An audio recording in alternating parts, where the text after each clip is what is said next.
What, we're going to try the voice? Yeah. So tell me about the last chucker. We're sitting here at Club Fred. Tell me why you call it Club Fred first off. Well, because my name's Fred, and this is the downstairs of my house, and it's a pretty handy place to have parties. So it's Club Fred. I had someone else actually nicknamed it that, and it kind of stuck after that. And what happens if you have overnight guests that they don't want to drive all the way down to Dallas? Well, what do they get?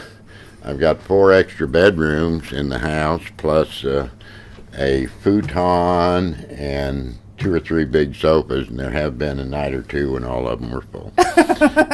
But what do people get for staying here? Oh, anyone who spends the night at Club Fred gets a Club Fred T-shirt, which are specially made, and it just more or less says Club Fred on the front, and then on the back it said "Relax, enjoy, and have fun," which is what I want people to do when they're here. Yeah. Now, as far as the last chucker, that little sign was at Willow Bend, behind the grandstands and the box seats. Why, they had a place where, people could buy Willow Bend shirts, polo balls, and other souvenirs and things. And it also served some drinks there.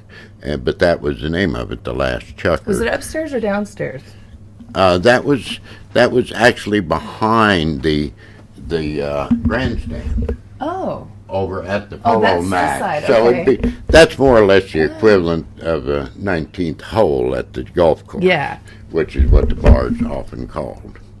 And then this particular print, when J.C. Penney's moved from New Jersey to Plano in the, I guess, late 80s it was, or early 90s, I can't remember. Sometime in that time frame, to kind of celebrate their coming there, why they commissioned, I believe it was a total of 6 different original paintings that were done to kind of capture the character of Plano at that time. And this Willow Bend scene was one of those that they captured. And if you know the players, the way they sit the horses and everything, you can pretty much tell which player is which in that. Actually, I believe Norman Brinker's right here, because that's more or less the way he pretty consistently sat a horse. This was Bill Walton. I believe this Fajudeen, a pro that played there, and Wiki Elefende, another pro, would be in that picture. So, and Preston Carter, who was one of the big patrons back then, would also be in that picture. So it's sort of interesting. This is the clubhouse. We're looking east from, if you were in the top of the grandstands, or they actually had skyboxes. Parker Road's like right here. Park Road. Park Road is, yes, to the south of this. The field ran north-south. They're riding in a southerly direction. But the clubhouse at Willow Bend was an expansion of the original barn structure. It has the classic barn angles on the roof, but that had, bar, dining area, upstairs, more or less banquet rooms. So it was pretty well used. Was it like a steak and ale type restaurant? I mean, what kind of food did they serve? I mean, it was nice. Mom told me it was a good restaurant. Not probably in the quality level of a steak and ale, but a bit more variety on the menu. I mean, you get anything from chicken fried steak to chicken fried chicken to they'd have some seafood and everything. But it was a typical country club type setting. And what all tell me about how it got started. Was it 1973? 1973 was the first year of when it opened, and they started out with, I want to say, almost 1,000 acres that Norman Brinker and his then partner bought, and developed the club out of that. Realized back in 1973 the whole population of Plano would only have been about 8,000 people. And did I hear you right that you said that they originally had up to 14 polo fields at one time? No, the most they ever had at one time, they got up to a total of 5 grass fields and 1 dirt field, okay, and then an arena for indoor polo. Okay. But that's the most they ever had at one time. I remember that. I remember my sister and I go out there and scavenge or what do you call it, scavengers for the polo balls that were on the dirt field. I remember that dirt field. Oh, yeah. Anyway, but so when did you get involved in polo and why? I moved from Oklahoma to Dallas in late 1981 because we moved our company headquarters there. The company had grown and we needed to travel a lot around the country, and it's big reason to move to the Dallas area was because of Dallas-Fort Worth Airport. What did you do? You were an engineer? I was an engineer by background, but I was running a company which handled liquids for other people. But anyway, I got there too late for the 1981 polo season, but as my wife and I got settled in and looked around for something to belong to, really in 1981, liquor by the drink wasn't allowed in Plano, Texas. So if you're going to live in that area, you really needed to belong to a club. And I'm not a golfer, and of course if a club has golf, why, it pretty well rules the club. And reasonably close to where we first lived in Plano was Willow Bend Polo and Hunt Club, and Welcome Wagon gave out a free invitation for lunch over there. We went over and looked at it and thought, okay, it's got this polo, which we didn't really know what that was. It's got hunter jumper horses, dressage horses. It had tennis courts, and it had a fitness center, and also had racquetball courts in the fitness center, and it had a swimming pool for the summers, and it had this nice clubhouse and seemed to be nice people. So we decided to join it. And then in 1982, before the polo season started, we went over there to a new members dinner, and they gave a talk about polo, and it sounded so good that we bought box seats, which were in the permanent grandstands, very similar to box seats anywhere, and had them from then until the club ultimately closed. I bought box seats before we'd ever seen a polo match. But so we became very interested in it. And what was it about it that they told you and made you go, wow, we want to do this? Well, it just sounded like, horses are nice animals. They're, a lot of ways, they're like a big dog. They become very faithful to the owner or rider, and they're just good animals to have around. And it sounded like a very exciting sport, and we thought, well, let's give it a try. And it more than bore out its promise. So we became very involved in it. By 84, I started playing some polo. I hadn't ridden much before that, so I had to start out by taking basic English riding lessons. Who taught you? My instructor was a gal who was then in charge of the hunter jumper program at Willow Bend, named Mary Phelps. That's did you know my grandmother took lessons from her too? Yes. We'd talked about that Thinks before. very highly of her. Oh, yeah. Mary Phelps was descended from the Derringer family from Philadelphia, Pennsylvania, the people who invented the little pocket pistol called the Derringer. She was a Derringer by background. Just a little interesting side note. What was she like? She was obviously an excellent rider, an excellent instructor. She could also leave most men in the dust on cursing if something really made her mad. She was colorful, I'll put it that way. Probably the best simple description. But then what was it like? What did it feel like to you when you first got out there and you're really like battling out over that ball with all those other people and horses? Well, you go out gradually, before they would ever let you pull.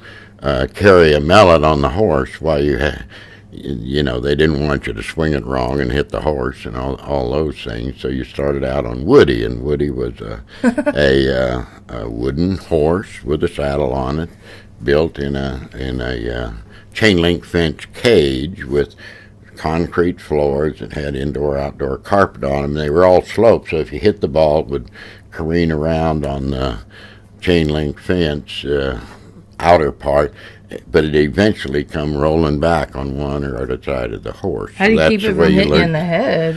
You duck. You duck. You duck, hopefully quickly enough. There was a requirement that you wore your helmet, just as you have to wear your helmet when you play polo. Were you wearing a face mask then? No, that was more or less the pre-face mask age of polo. Okay. But you had to wear your helmet if you were on Woody and being instructed on how to hit. So that was a really good way to start, again, so you didn't swing wrong and hit a horse's leg or something like that. The horse is a big, strong animal, but his weak point are his legs. Yeah, well, I took a polo lesson last summer with Cedro Levis. A polo pro, long time, goes back to Willow Bend, as we know, a long way. But I noticed when I'm looking back at my footage of me trying to swing, I'm just doing stick and ball. But Pans were the horse I rode, if you notice, because I videoed it from my forehead. Or I tried it on the helmet first, and it flopped around, so I went up back again, did it on the forehead, and Panzer's constantly got her head to the left, because I think she was worried that I kind of got too close a couple times, so I can relate to what you're talking about. Now, you gave me this article about, it's called the 1876, the Texas Question. Tell me about that. I think it's very interesting. It is very interesting, and this article was happened to be published, I think it was like last in June or something, in the USPA publication called Players Edition. And it's written by the head of the polo, Stephen Rizzo. He's the head of the USPA, right? I believe so. Mr. Rizzo, yeah. But, well, there's always been a debate, and I've given a lot of introductory talks about polo, and everyone agrees that polo was first played in the United States in 1876 after this publisher from New York had gone over to England and seen the sport played, so he came back here and more or less he's credited with introducing it to the U.S. But there's always been a question of where the first polo match was actually played. Most people subscribe to upstate New York, but there was always a Texas connection to it, and in my talks I would say, since we're here in Texas, well, I kind of vote on the Texas side of the first match.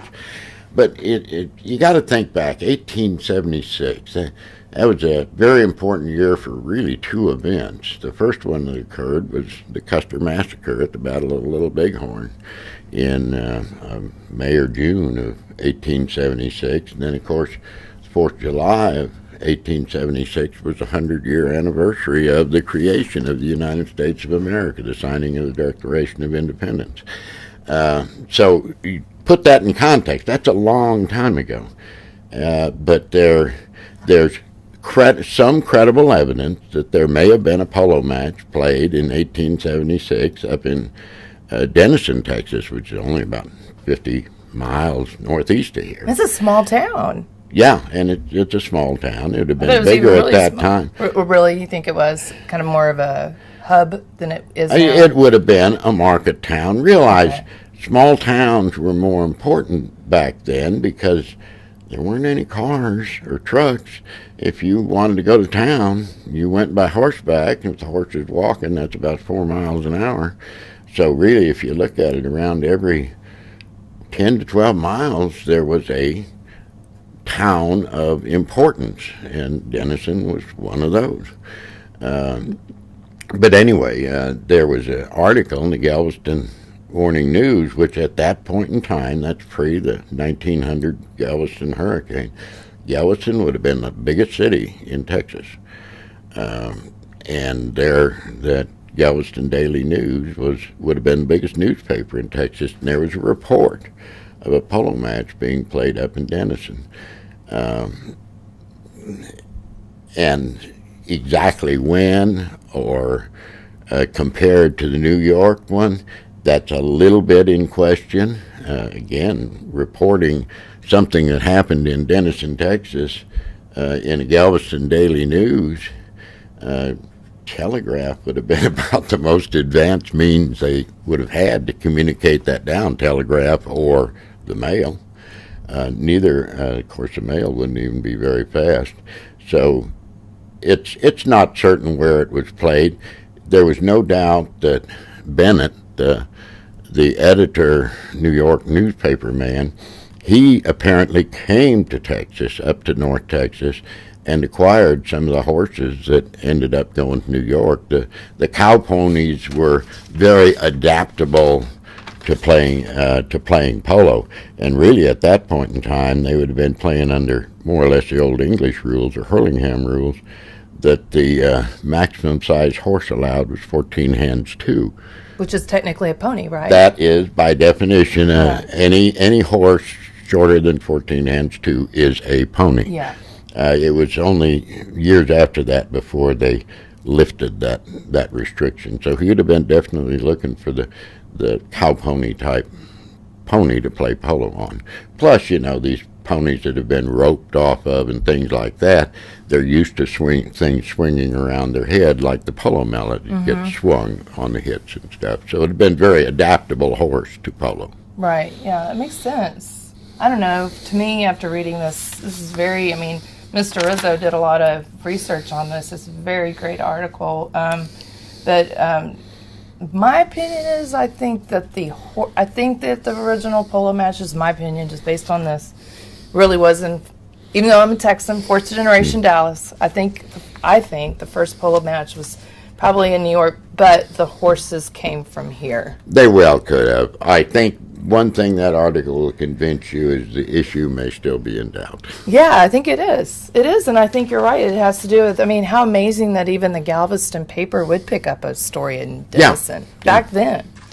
Anyway, well, thank you for that. I know that you do a great introduction to polo, and we're going to do another interview with you talking about that, because you're famous at Willow Bend and Las Colinas Polo Club of giving the intro to polo or Friends of Polo, which in about 30 minutes you get dressed up in all polo gear, and you explain to the novice or experienced ones, but it helps the people before they watch the polo match to know the history of the sport, the functions of the player, and the rules of the game, so that at least while they're watching it at the event, they've got a little idea of what's about to happen.